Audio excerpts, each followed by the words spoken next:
Hello everyone and welcome back to the channel. Here we have two pretty much identical tractors, but here's a CS150 and here's a 9145.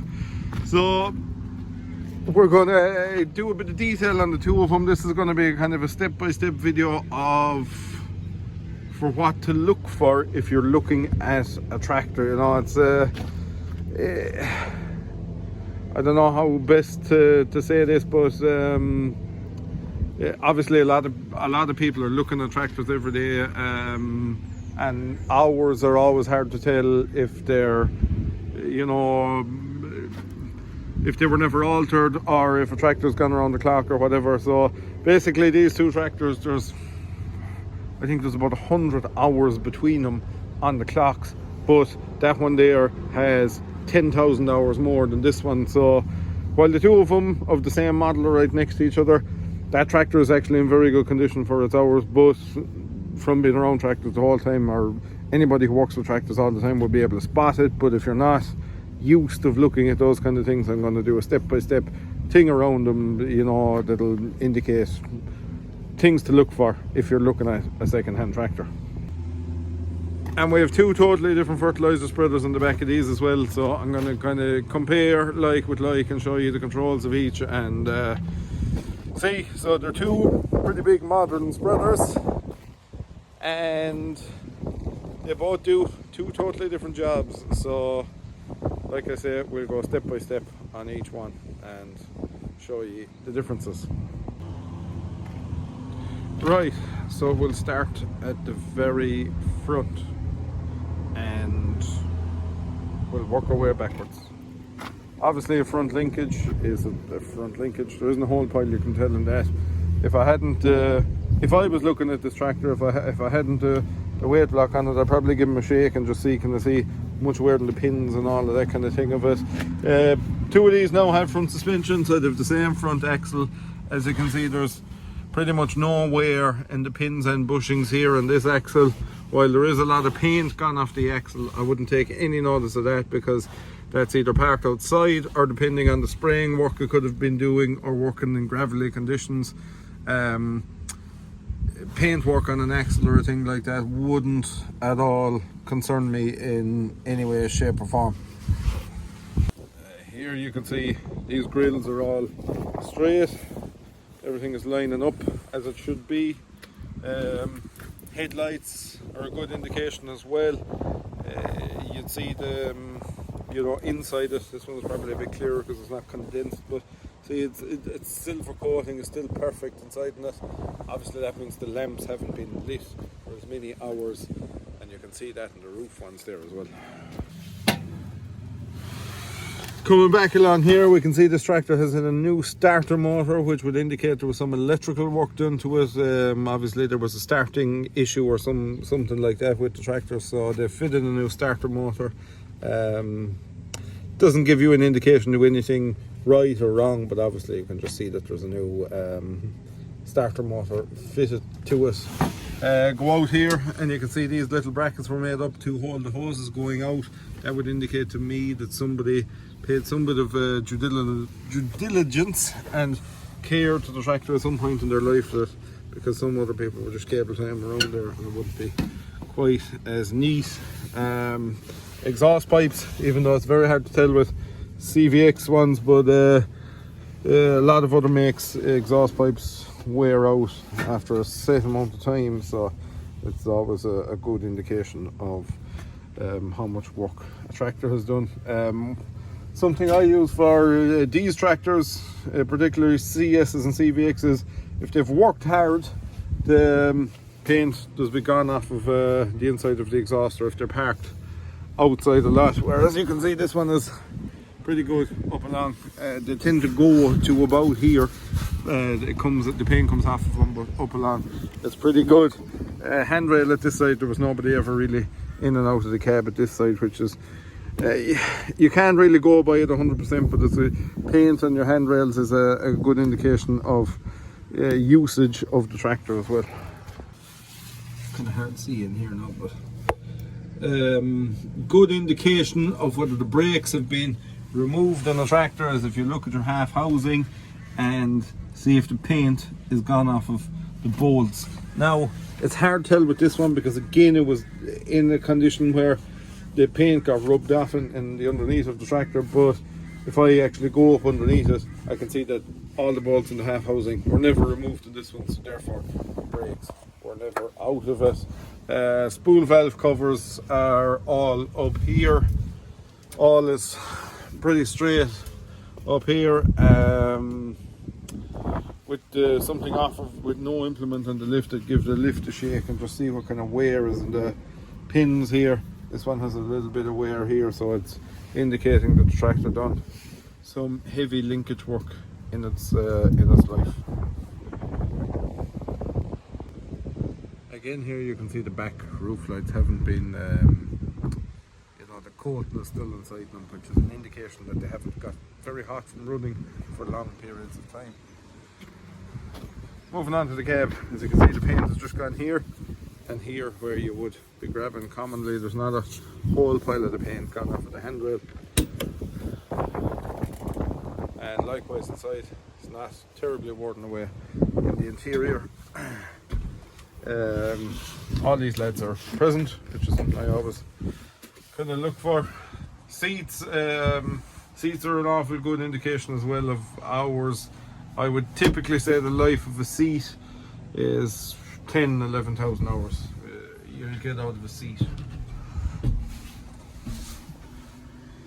On here, panels good and straight. Now, again, this isn't something that you could take as gospel. You could have 1,000 hours in the tractor and all these panels could be torn on it. But seat, like I say, seat is always a good indication, and there's very little wear in that seat, so it's indicating to me that the tractor would have relatively low hours. You'd nearly know by a lot of them they're not changeable anymore. You can't get the original seat in them. Steering wheel will also be a good indication of how much wear is on a machine, but again, it's not, you can't tell totally on that because steering wheels are tougher now than they used to be, and it takes a long lot of hours before there'll be any notification of wear on them whatsoever, really. We'll starter turn on a key. So we're showing 5,600 hours. This to me, I know that this is the original radio that came in these tractors. Again, an indication that it's genuine. Switches here, the symbol isn't worn off of them from somebody's finger rubbing over them. Again, here another one not worn.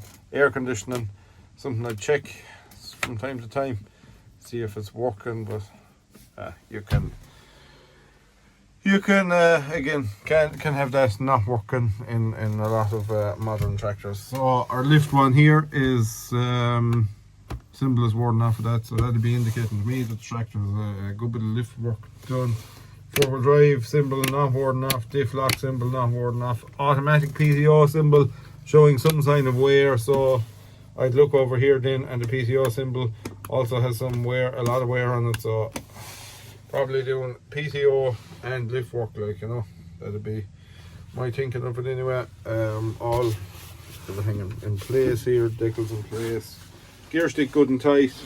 Feel to it, see what kind of feel they have in the gear stick over and back, see what it's like going into gear. Should be nice and crisp, and you should get a nice feel to your changes.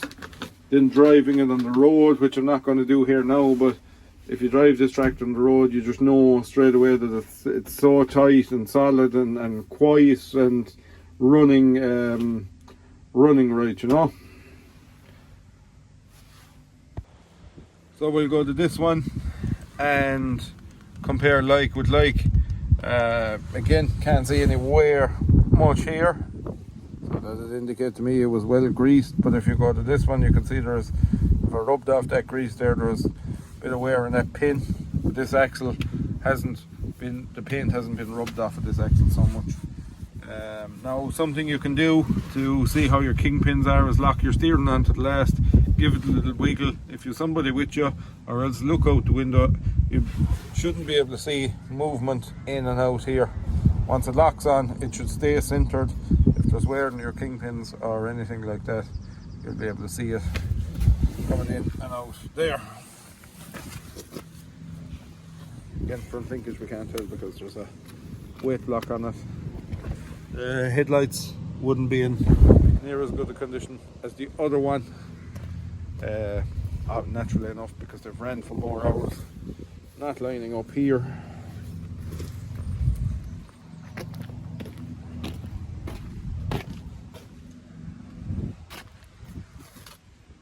Hubs, wheel studs, all those things. You can see some oil dripping down the back of the starter motor in this one. Exhaust pipe is original up to here, but this part of it has been changed. A couple of additional wires ran here, there, and different locations due to probably wiring failures and parts. Everything still works, but obviously somebody ran wires to overcome problems at some stages. Starter motor probably was changed at some stage. I'd be 900% confident, but it's been a while since it's changed, so you can't really tell. Here you can see a bit of wear in the pin, a bit better, just a little bit more of a gap down there than in the top.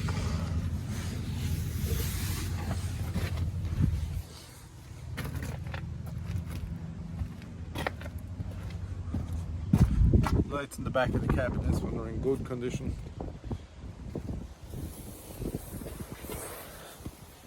Spool valve cover missing off of one.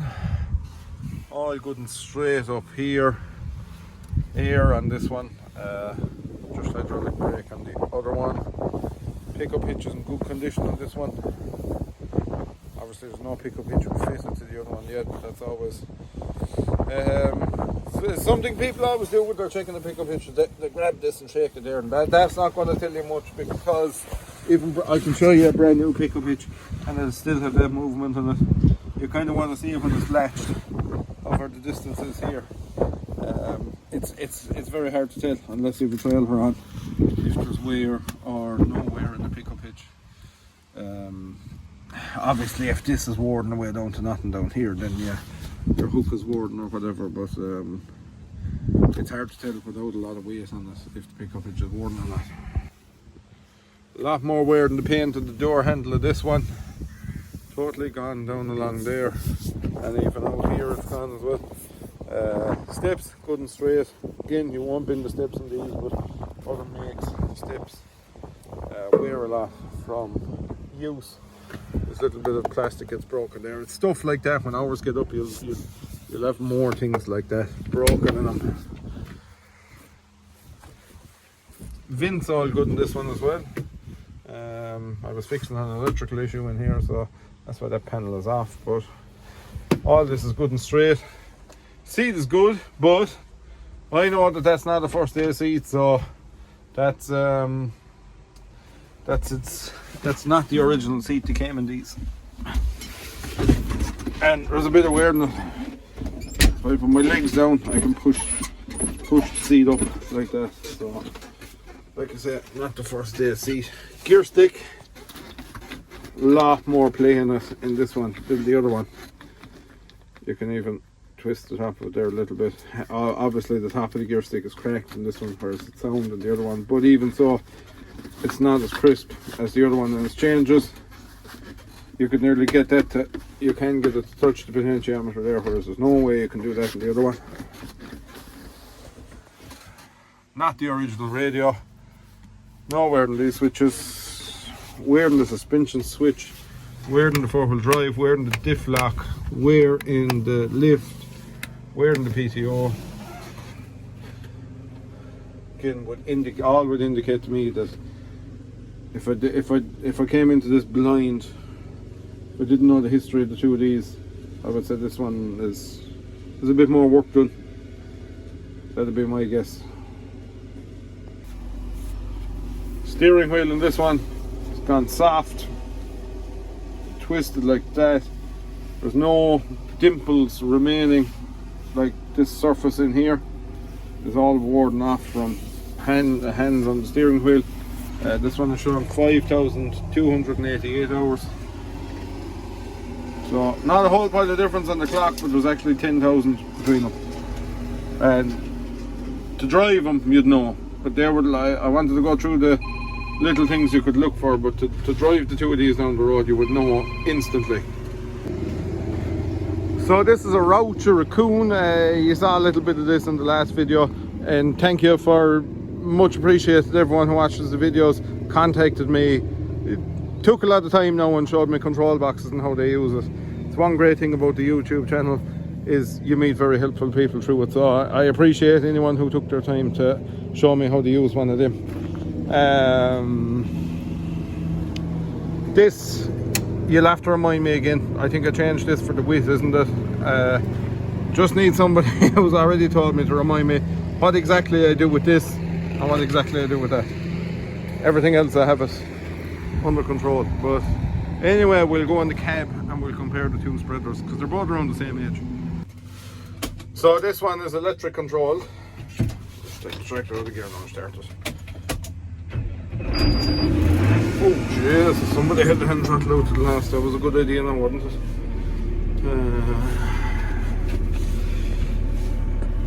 So here, this is electric controlled. Here you have your left and right shutters, and you can open either your left or your right, or close them by this. As you can see up here now, this one will go to open, that one will go to open. Faulted telemet. There now, they're open. But I'm in auto for my kilometers an hour, so when I start driving, I won't get much of a run here now because the gate is closed in front of me. But when I start driving,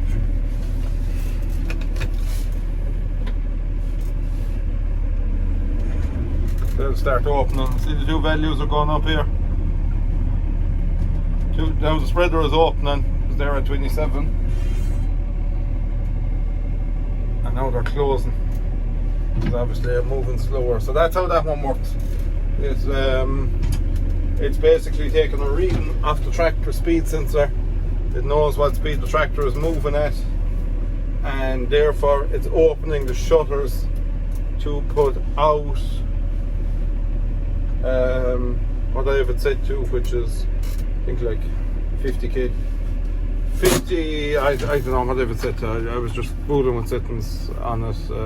Here we'll go manual scale, manual kilometers, escape, curve correction, tractor kilometers an hour, escape, fertilizer settings, apply 120 kgs to the hectare, working with 24 meters, flow factor 88, which is a urea setting for, I think it's a Yara urea or something like that. It was just the setting I got in the app.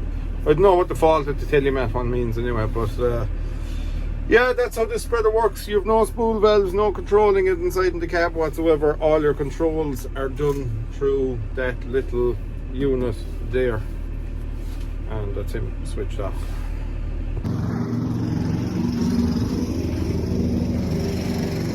So your only spool valve control is that fella, that's your border spread. I've never actually seen one of them working, but what I'd assume was when the fertilizer hits it, instead of it coming straight out this side, that's directing it, redirecting it off that way so you can keep closer to your headland. But I'm not sure how close you do keep to your headland for that. And then moving on to the Amazon, I think your adjustments are here for your Amazon, but you get all this in an app as well. This is manual adjustment. There is no electric control in this one. It's a manual machine. So you adjust how much fertilizer is coming out there. But you have to get, like I say, you have to get that from an app as well. And this is your head border spreading control here on this thing. So if we sit up into the tractor, remember that one starting now, bear the hand throttle. And remember earlier on in the video I was on about hours on how you tail it. So if you want to rewind, you can. This one's going to start now. Out of gear. Here, there's some crank off of it even. As louder, it's noticeably louder inside the cab of this one. Anyway, you see the two red fellas. Zoom in. So if you see the two red little arrows, one on the left and one on the right, there to tell you your shutters are open. We're doing that on a spool valve. You have your two taps here that you should mount in the cab. Open your taps. Now your shutters are closed. Now they're open. Closed. Turn one of my taps if I don't want to spread on one side, like I press the button and the other spreader. And only one side opens. So that's the difference. Personally, my preference would probably be this machine for ease of use. I know you have a hose in the cab, alright. Probably the other one is very easy to use once you get into it, but you're relying on a lot of technology, sensors, speed sensors, actuators to open and close your shutters ever so slight bits all the time, open and close them and open and close them, and very spreading is what it's doing, whereas this machine, set it, open it, drive on. At the end of the day, what would be the difference for grassland? It's probably never going to make any difference. For tillage crops, yes, then it would be a big help, the way the other spreader works. So that's pretty much it for me. Like I said, I'll give you a step-by-step guide to what I do if I was going looking at a used tractor. More to it than that, of course, but that's very basic stuff. The kind of common checks. Obviously, you'd look for mechanical defects and all electrical defects and all those kind of things, but that's those are things I would look for when I'm looking at a used machine. And that was our two fertilizer spreaders. So yeah, that's it from me. Thank you very much for watching. If you're interested in that Amazon, it's a very nice spreader. I've just put it on the tractor to make sure everything works. It, like I say, very good condition. All manual controls. It's on the deal, but if you're interested in this, 4,250 euros, including the VAT, is the price of that spreader. So yeah, if you have interest in this, you can drop me a message or anything like that. Slightly on level there too, aren't we? Hate that. But anyway, she'll take 2.2 ton. Perfect cover, perfect inside in the hopper. Very nice machine indeed. So yeah, that's it for me. Thank you very much for watching, and we'll see you there in the next video.